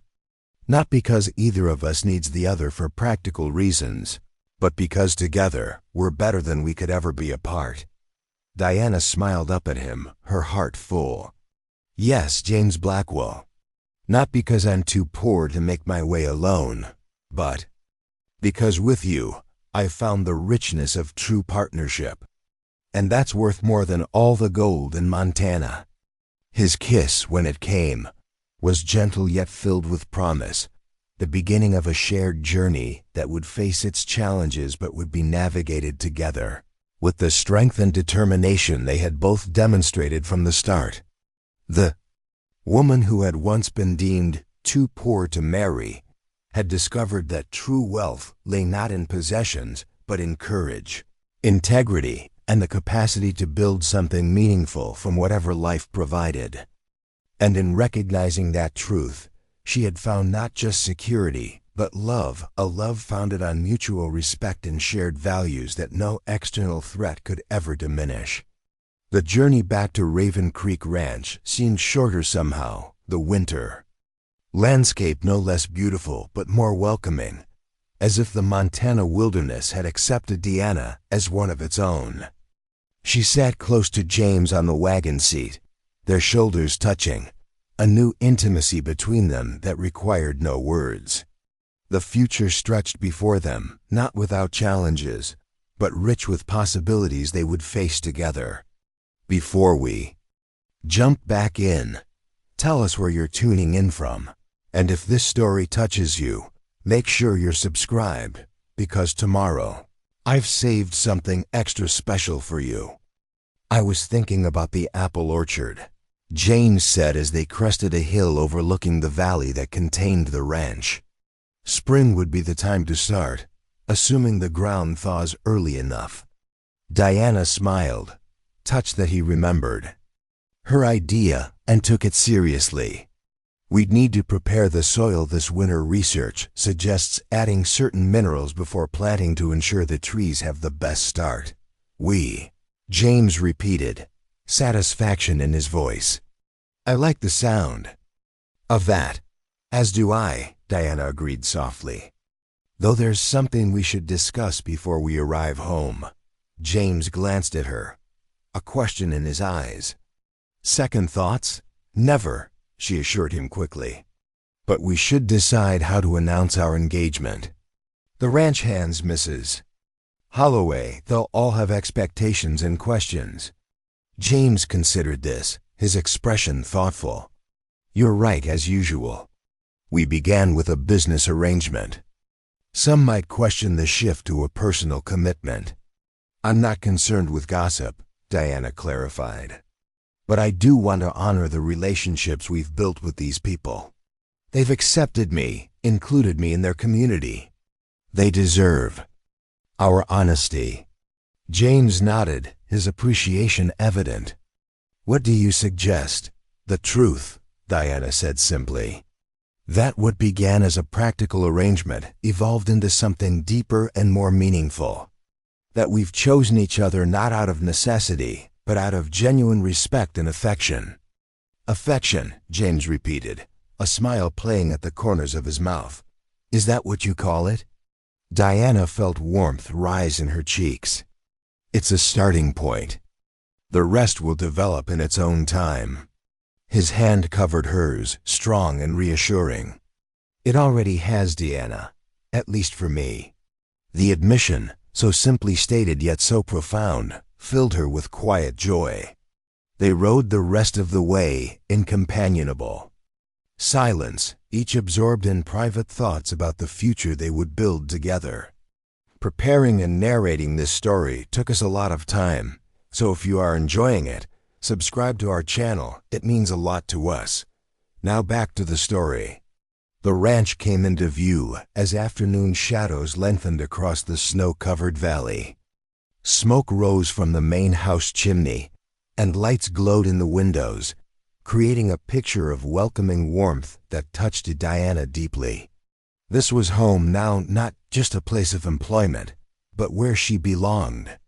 As they approached, Mrs. Holloway appeared on the porch, her face breaking into a wide smile at the sight of them. Behind her, several ranch hands paused in their work, raising hands in greeting. Word of their success at the association meeting had clearly preceded them, carried by the telegraph lines that connected even remote ranches to the wider world. "Welcome home," Mrs. Holloway called as James helped Diana down from the wagon. "We've been waiting with bated breath to hear how it went." "Victory," James confirmed, his arm lingering around Diana's waist in a gesture that didn't go unnoticed by the observant housekeeper. Complete and unequivocal. Harrison's petition was denied, our water rights confirmed, and his tactics officially censured by the association. Cheers erupted from the gathered ranch hands. Mr. Jennings, the foreman, stepped forward to shake James's hand. "Well done, boss." "And you too, Miss Walsh. The boys said your presentation was something to behold." Diana smiled, touched by the acknowledgement. "Thank you, Mr. Jennings. It was very much a team effort." "Come inside, both of you," Mrs. Holloway urged. "You must be frozen through. I've got hot coffee and fresh bread waiting, and you can tell. U.S. everything." The kitchen was warm and fragrant with the sense of baking and wood smoke. Diana shed her coat and hat, accepting gratefully the cup of coffee Mrs. Holloway pressed into her hands. James stood nearby, his presence solid and reassuring as they recounted the meeting's events to the eagerly listening housekeeper. When they reached the confrontation with Harrison and the association's decision, Mrs. Holloway clapped her hands in satisfaction. That man's had this coming for years, always thinking his money could buy whatever he wanted, including the law itself. "He won't give up easily," James cautioned. "This victory buys us time, but Harrison isn't the type to accept defeat gracefully." "Let him try whatever he likes," Mrs. Holloway declared staunchly. "Raven Creek stands together." She glanced between James and Diana, her shrewd eyes noting their closeness. "And speaking of standing together, am I detecting a change in your arrangement?" James met Diana's gaze, a silent question passing between them. At her slight nod, he turned back to Mrs. Holloway. "You've always been perceptive, Martha." "Yes, Miss Walsh has agreed to become my wife." The housekeeper's face lit up with undisguised delight. "Well, it's about time. I've been watching you two dance around each other for months, both too stubborn to admit what was plain as day to everyone else." "Was it that obvious?" Diana asked, unable to suppress a smile. "My dear, the way he looked at you when you weren't watching, and the way you looked at him when he wasn't, it was like watching a pair of cautious foxes circling the same henhouse, neither willing to make the first move." Mrs. Holloway's expression softened. "But love finds its way, doesn't it? Even through the most practical of beginnings." "Love," James repeated softly, as if testing the word. "Yes, I suppose that's exactly what it is." The simple acknowledgement, spoken in front of Mrs. Holloway rather than in a private moment, touched Diana deeply. James Blackwell wasn't a man given to public declarations of feeling, yet here he was, claiming the word that both of them had carefully avoided until now. "Well then," Mrs. Holloway said briskly, wiping suspicious moisture from her eyes, "this calls for celebration. I'll prepare something special for dinner, and we'll tell the hands to spread the word. A wedding at Raven Creek, it's just what this place needs to shake off the last of its gloom." As the housekeeper bustled about making plans, James took Diana's hand, leading her to the quieter sanctuary of his study. The room had become their shared space over the months, where they worked on ranch accounts, discussed educational plans for the children, and gradually revealed themselves to each other through the everyday details of their respective responsibilities. "Are you all right with this?" he asked once they were alone. Martha's enthusiasm, the prospect of everyone knowing so quickly. Diana smiled up at him. "I am. Though I admit, makes everything suddenly very real. Second thoughts?" He asked again, a flicker of vulnerability in his eyes that few ever saw. "Not about you," Diana assured him. "Never about you. But I'm aware that becoming Mrs. Blackwell brings responsibilities beyond what I've handled as your employee. The ranch wives will have expectations. The town will watch my every move." James's brow furrowed. "You've already faced down Victor Harrison and the entire Cattlemen's Association. I think you can manage a few society matrons and town gossips." "Oh, I can manage them," Diana said with quiet confidence. "I just want to be worthy of the position, to honor what you've built here and help it grow, not detract from it through some social misstep." James took both her hands in his expression serious. "Diana Walsh, you could never detract from anything. You've only ever added value to the ranch, to the community, and most certainly to my life. Any social circle that doesn't recognize your worth isn't worth your concern." The sincerity in his voice washed away her momentary doubts. This was the man she had chosen, straightforward, principled, valuing substance over superficial social considerations. With him beside her, she could face whatever challenges lay ahead. "Now," James continued, his tone lighter, "we should discuss practical matters.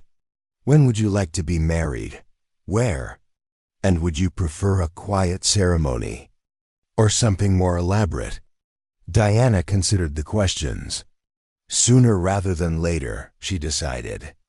"Not because of impropriety concerns, but because I'm ready to begin our life together officially.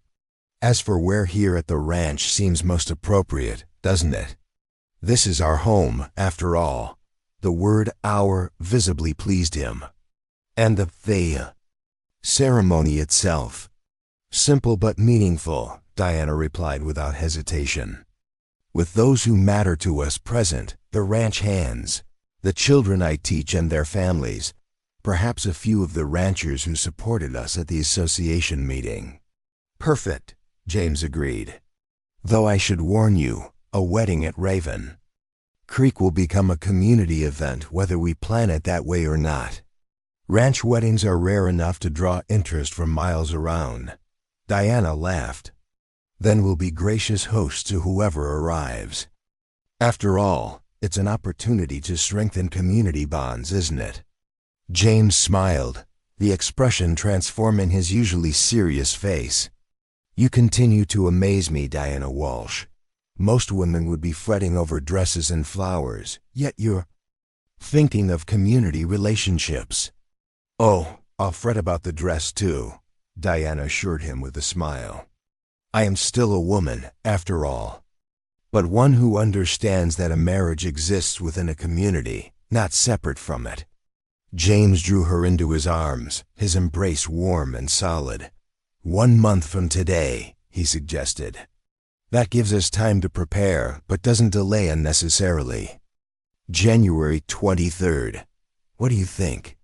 "January 23rd, Diana repeated, savoring the date that would mark the official beginning of their shared life. "Yes, that feels right." The news of their engagement spread quickly through the Congo. ranch and beyond. By the following day, visitors began arriving, women from neighboring ranches bearing casseroles and barely disguised curiosity, men offering congratulations to James with knowing smiles and occasional ribald jokes that made him uncomfortable. But Diana secretly amused. Among the visitors was McAllister, the grizzled rancher who had supported them at the association meeting. He arrived unannounced 3 days after their return, stamping snow from his boots on the porch before accepting James's invitation inside. "Heard the news," he said without preamble, nodding to Diana. "Wanted to offer congratulations in person." "And a warning." James's expression sharpened. "What kind of warning?" "Harrison's been making noise in Helena. Meeting with territorial officials, entertaining Judge Thornton and his wife at that fancy house of his. Word is he's trying to push through some new water regulation that would override the association's decision. Can he do that?" Diana asked, concern creasing her brow. McAllister shrugged. "Depends how many palms he greases and which ones. But that's not the part that worries me. It's the other rumors that he's hired some new hands, rough types from up Wyoming way. Men with reputations." James's jaw tightened. "You think he's planning something beyond legal channels?" "I think a man like Harrison doesn't take defeat gracefully," McAllister replied. "And I think you two should watch your backs until the wedding's past, and maybe a good while after. He's the type to hold a grudge, especially against a woman who made him look foolish in front of his peers." Diana straightened her spine. "We won't be intimidated, Mr. McAllister, but we appreciate the warning." The older rancher nodded approval. In his weathered face, Blackwell's found himself a spine to match his own. "Good, you'll need it." He turned back to James. "My boys and I will be at the wedding. Extra eyes never hurt when there's potential trouble brewing." After McAllister departed, James and Diana discussed the warning, deciding to increase patrols of the ranch boundaries and ensure everyone remained vigilant. But they refused to let Harrison's threats overshadow their preparations for the wedding, which were proceeding with surprising smoothness. Mrs. Holloway, it turned out, had a hidden talent for organization that rivaled Diana's own. She coordinated food preparations, arranged for additional temporary help from town, and even convinced the wives of 3 ranch hands to sew bunting and decorations for the main house. The most pressing concern was Diana's wedding dress. Her teaching salary, while respectable, hadn't allowed for many luxuries, and the blue dress she'd arrived in, now carefully mended and preserved, was her only good garment. "Perhaps something could be ordered from Helena," Mrs. Holloway suggested, "though time is short." Diana hesitated, an idea forming. "Actually, I was thinking of something else. James mentioned that his first wife's things are stored in the attic, if it wouldn't be inappropriate." Mrs. Holloway's eyes widened. "You'd wear Elizabeth's wedding dress, are you certain?" "If James approves," Diana clarified. "It seems fitting somehow, acknowledging the past while embracing the future. A way of honoring what came before while building something new." The housekeeper studied her with new appreciation. "You're a remarkable woman, Diana Walsh. Most would shy away from such a connection to their predecessor." "I'm not most women," Diana replied simply. "And I believe in facing things directly rather than pretending they don't exist. James loved Elizabeth, lost her tragically. That's part of who he is, part of what shaped the man I've come to love. I wouldn't change it even if I could." Mrs. Holloway nodded slowly. "I'll speak to him about the dress. Though I should warn you, it may need significant alterations. Elizabeth was shorter than you and more generously proportioned." "Fortunately, I'm handy with a needle," Diana said with a smile. "Another skill that comes with being a woman of limited means." James, when approached about the dress, was momentarily taken aback, but then deeply moved by Diana's suggestion. That evening, he himself brought down the carefully preserved trunk from the attic, setting it before her in their shared study. "Are you certain about this?" he asked, his hand resting on the trunk's lid. "I don't want you feeling like you're living in Elizabeth's shadow." Diana covered his hand with her own. "I'm not in her shadow, James. I'm walking my own path, one. That happens to intersect with where hers once led. But I'm secure enough in who I am and in your feelings for me to acknowledge her importance in your life." James's eyes reflected deep emotion. "You continue to surprise me with your grace and wisdom." "Not wisdom," Diana corrected gently. "Just practical good sense. Life is too short for petty jealousies, especially of ghosts."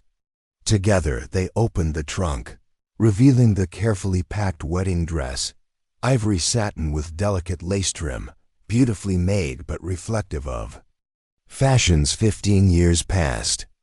Diana lifted it reverently, appreciating the craftsmanship while already envisioning the alterations that would make it her own. "It's perfect," she declared. "With some adjustments to the length and bodice, it will be exactly right. Thank you for sharing this with me." As the wedding date approached, Diana divided her time between teaching, ranch accounts, dress alterations, and wedding preparations. The children were particularly excited, peppering her with questions about the ceremony and volunteering to help in any way they could. "Will you still be our teacher after you marry Mr. Blackwell?" 10-year-old Sophie asked one morning, concern evident in her voice. "Of course," Diana assured her. "My commitment to your education doesn't change because my personal circumstances do. Pa says you'll be too busy being a proper rancher's wife to bother with teaching anymore," Sophie's brother Thomas commented. Diana smiled. "Your father is partially right. I will have additional responsibilities as Mrs. Blackwell, but education matters too much to abandon. We might adjust the schedule a bit, but the school will continue." This reassurance rippled through the community, easing concerns among parents who had come to value the educational opportunities Diana provided for their children. It also cemented her standing as someone committed to the community's welfare, not merely her own advancement. The day before, the wedding dawned clear and brutally cold, with temperatures well below zero and snow piled in drifts against the ranch buildings. Despite the weather, final preparations continued at a frantic pace. The main house was transformed with pine boughs, ribbons, and hand-dipped candles. The bunkhouse was cleared to accommodate overflow guests who couldn't return home after the celebration. Every available surface in the kitchen was covered with food in various stages of preparation. Diana found herself repeatedly pulled away from her tasks by new arrivals bearing gifts and good wishes. By mid-afternoon, she retreated to the quiet of the schoolroom to catch her breath and organize her thoughts. She was reviewing her handwritten vows when the door opened, admitting a blast of cold air and James. "Hiding?" he asked with a knowing smile. "Strategic retreat," Diana corrected. "Mrs. Holloway has everything well in hand, and I needed a moment to gather myself before tomorrow." James settled onto one of the children's benches beside her desk, looking endearingly oversized in the small space. Having second thoughts? It had become their private joke, this question that he'd asked at every significant juncture of their relationship. Diana's answer never varied. "Not about you. Never about you." This time, however, she added, "Are you?" "Having doubts, I mean." James looked surprised by the question. "What could I possibly doubt about marrying the most remarkable woman I've ever known?" "That she came to you initially out of desperation," Diana said quietly, giving voice to a fear she'd kept buried. That perhaps, had circumstances been different, she might have chosen a different path. James reached across the desk, taking her hands in his. "Diana, look at me." When she met his gaze, he continued, "We all make choices based on the circumstances life presents. I came west because my family's farm failed. Does that make my success here any less meaningful? You came to Montana because you needed a new start, but you stayed because you found purpose, community, and eventually, love. That's what matters." Diana squeezed his hands gratefully. "How did you become so wise, James Blackwell?" "By making enough mistakes to recognize wisdom when I finally stumble across it," he replied with a self-deprecating smile, "and by finding a partner who helps me see things more clearly than I ever could alone." Their moment of connection was interrupted by the sound of approaching horses, several of them moving at speed. James was instantly alert, rising to peer out the schoolhouse window. "Riders coming in fast," he reported, his voice tense. "4 men I don't recognize." Diana joined him at the window, her heart rate accelerating as she spotted the approaching horsemen. They rode with purpose, heading directly for the main house with the confidence of men on a mission. "Harrison's men?" she asked quietly. "Possibly," James acknowledged. "Stay here while I—" "No," Diana interrupted firmly. "We face this together. Whatever it is." James studied her for a moment, then nodded. "Together then. But stay behind me until we know their intentions." They left the schoolhouse just as the riders reached the main yard. Ranch hands emerged from various buildings, sensing potential trouble. Mr. Jennings appeared on the porch of the main house, rifle in hand but held non-threateningly at his side. The lead rider, a hard-faced man with a scar crossing his left cheek, reined in his horse and surveyed the scene with cold calculation. His gaze settled on James and Diana as they approached. "Blackwell?" he called. "That's me," James confirmed, his stance protective in front of Diana despite her earlier objection. "State your business." The man produced an official-looking document from inside his coat. "Court order from Judge Thornton. Effective immediately, water rights for the Eastern Spring are placed in disputed status pending full territorial review. No exclusive usage permitted until final determination." James stepped forward, taking the document and scanning it quickly. "This contradicts the Cattlemen's Association ruling from less than 2 weeks ago. Judge outranks the association." The man replied with a shrug that suggested personal indifference to the legal niceties. "We're here to enforce the order. Any attempt to prevent shared access to the water source will be considered contempt of court." Diana moved to James's side, reading the document over his shoulder.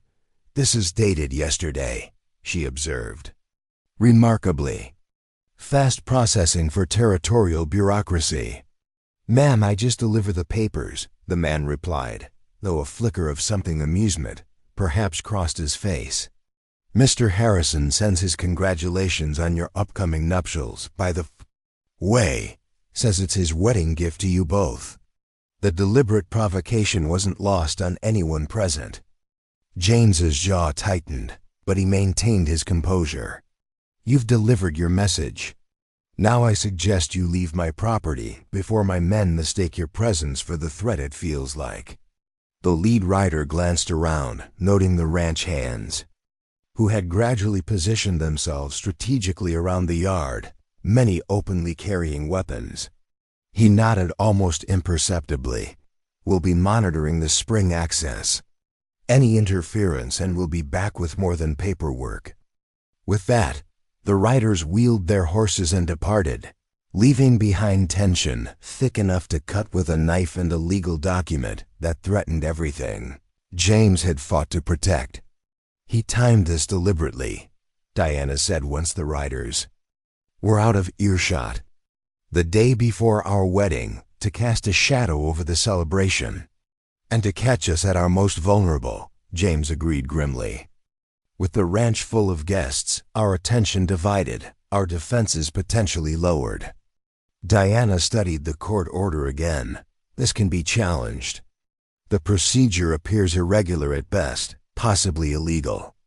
Judge Thornton overstepping his jurisdiction to overturn an association ruling without proper review. James nodded, a hint of pride cutting through his concern. Already thinking like a rancher's wife, strategizing our defense. I'm thinking like your partner, Diana corrected gently. Which is what I've been from the beginning, in all but name.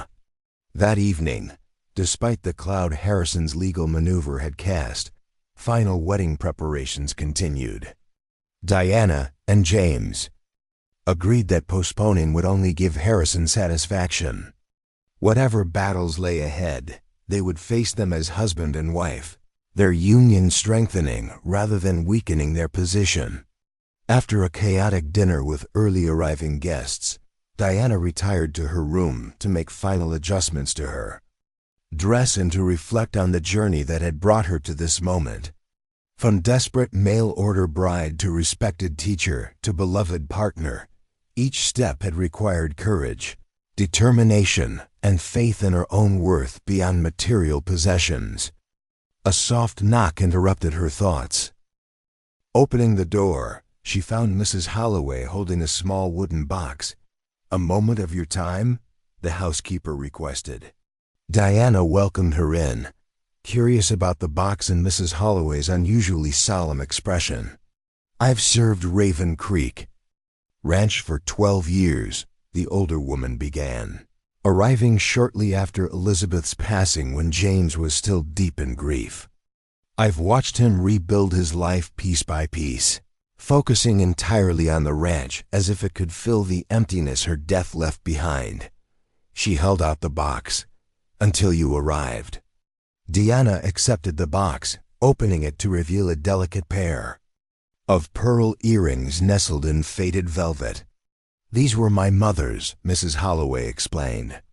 "The only fine thing she ever owned.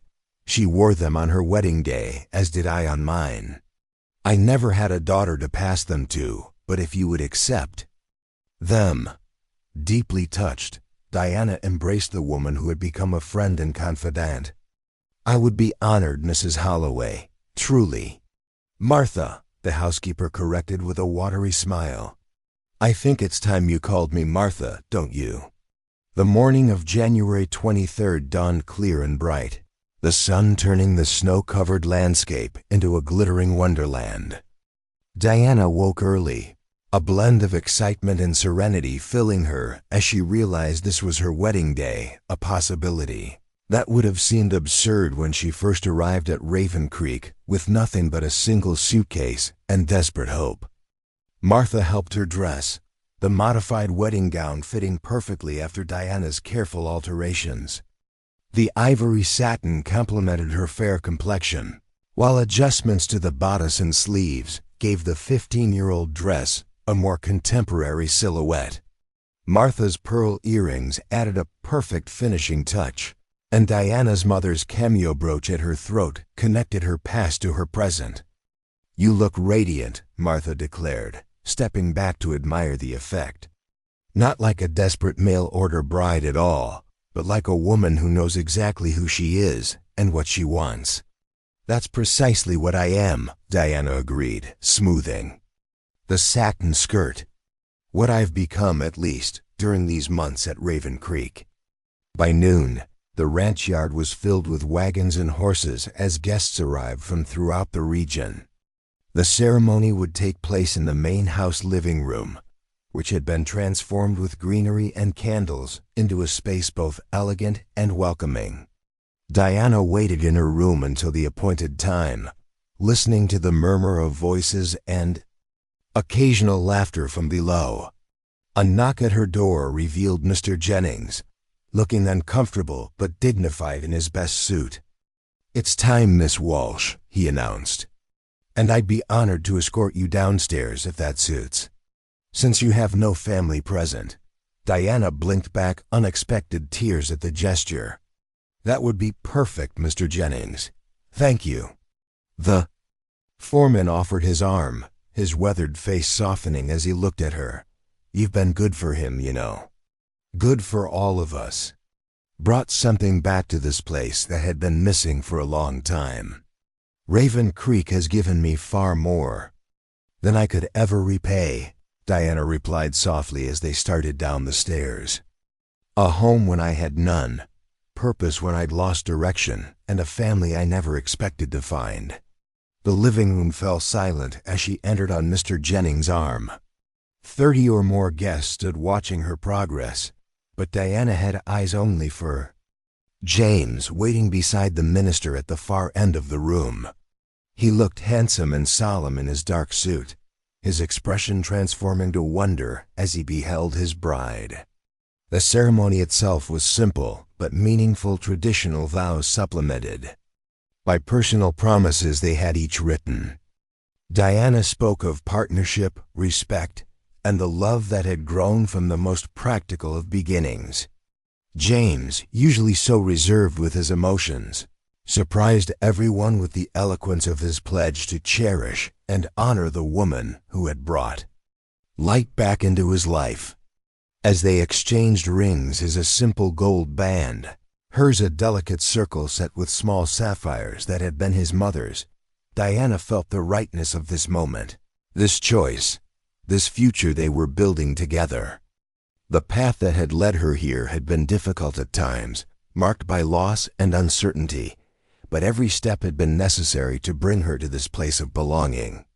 The minister pronounced them husband and wife, and James's kiss tender yet filled with promise sealed their union as cheers erupted from the assembled guests. As they turned to face their community as Mr. and Mrs. Blackwell, Diana caught sight of an unexpected figure standing at the back of the room, Victor Harrison, impeccably dressed and wearing an expression of calculated pleasantness. James tensed beside her, having spotted Harrison as well. But Diana squeezed his hand reassuringly.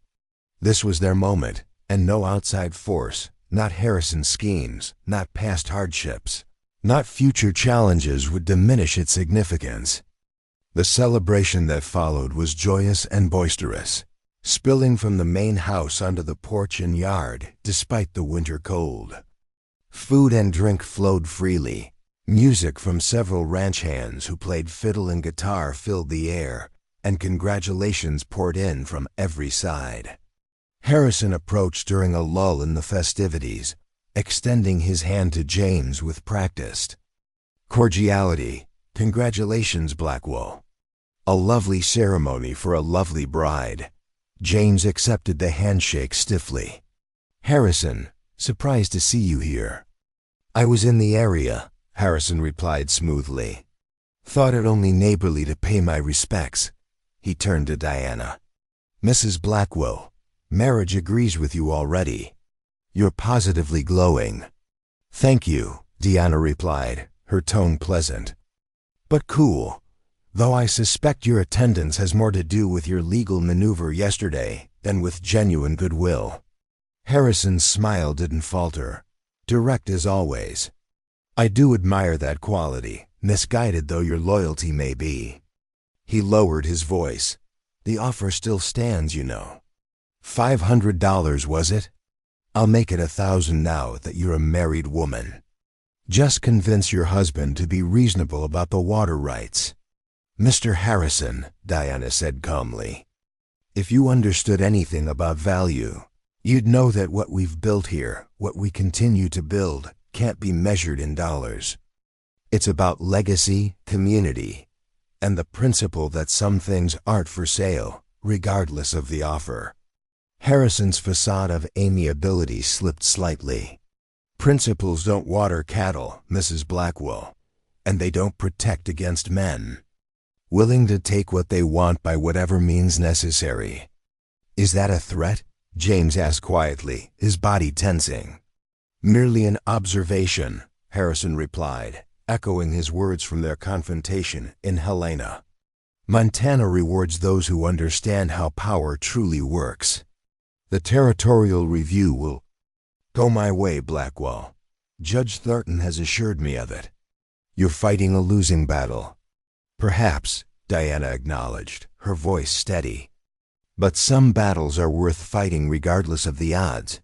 because surrendering would cost us something more valuable than water rights or grazing land, our integrity. That's something you wouldn't understand, Mr. Harrison, and I pity you for it. For a moment, genuine anger flashed in Harrison's eyes, quickly masked. Enjoy your celebration, Mrs. Blackwell. The real world will still be waiting tomorrow. With a slight bow, he departed, leaving a wake of tension behind him. I should never have let him stay, James muttered, watching Harrison's retreating figure. No, Diana disagreed. It's better to know your adversary's mind. And he revealed more than he intended, that Judge Thornton has predetermined the outcome of a supposedly impartial review. That's information we can use. James looked down at her with mingled pride and concern. You're remarkable, you know that? Most brides would be upset at having their wedding day intruded upon by threats and legal maneuvering. I'm not most brides, Diana reminded him with a smile. I'm a woman who came west with nothing but determination and found everything she never knew she needed, including the strength to face whatever challenges come our way. As evening fell, transforming the celebration into a more intimate gathering of close friends and ranch hands, Diana and James slipped away to the porch for a moment of quiet together. The winter stars glittered overhead, impossibly bright in the clear Montana sky, while lantern light from inside cast warm patterns on the snow. No regrets? James asked softly, his arm around her waist. Diana leaned into his embrace, drawing strength and warmth from his solid presence. Only that. I didn't know sooner what was possible. That I measured wealth in dollars rather than in purpose, connection, and love. And now? Now I understand that true poverty isn't about material possessions, Diana replied, turning to face him. It's about living without courage, without integrity, without the willingness to build something meaningful, even when the odds seem impossible. By that measure, I'm the richest woman in Montana territory. James smiled, the expression transforming his usually serious face into something breathtakingly handsome. And I'm the most fortunate man to have found a partner who sees value where others see only obstacles. Their kiss, shared under the vast Montana sky, was a promise and a beginning, not of an easy path, but of one they would walk together, with the strength that comes from knowing your own worth beyond any external measure. Harrison would continue his campaign against them. The territorial review might indeed go against them. Future challenges would test their resolve and resources. But in that moment, on their wedding day, surrounded by the community they had built and strengthened together, Diana and James Blackwell stood undefeated and undiminished. Two people who had discovered that when you know your true value, number, external judgment can diminish it. The woman who had once been deemed too poor to marry had found the greatest wealth of all the courage to believe in herself when others saw only lack, the strength to build a life of meaning from whatever materials fate provided, and the wisdom to recognize that true partnership multiplies value rather than dividing it. In doing so, she had not only transformed her own destiny, but had helped a wounded man heal, a struggling community thrive, and a beautiful but harsh land become truly home. Up next, you've got two more standout stories right on your screen. If this one hit the mark, you won't want to pass these up. Just click and check them out. And don't forget to subscribe and turn on the notification bell so you don't miss any upload from us.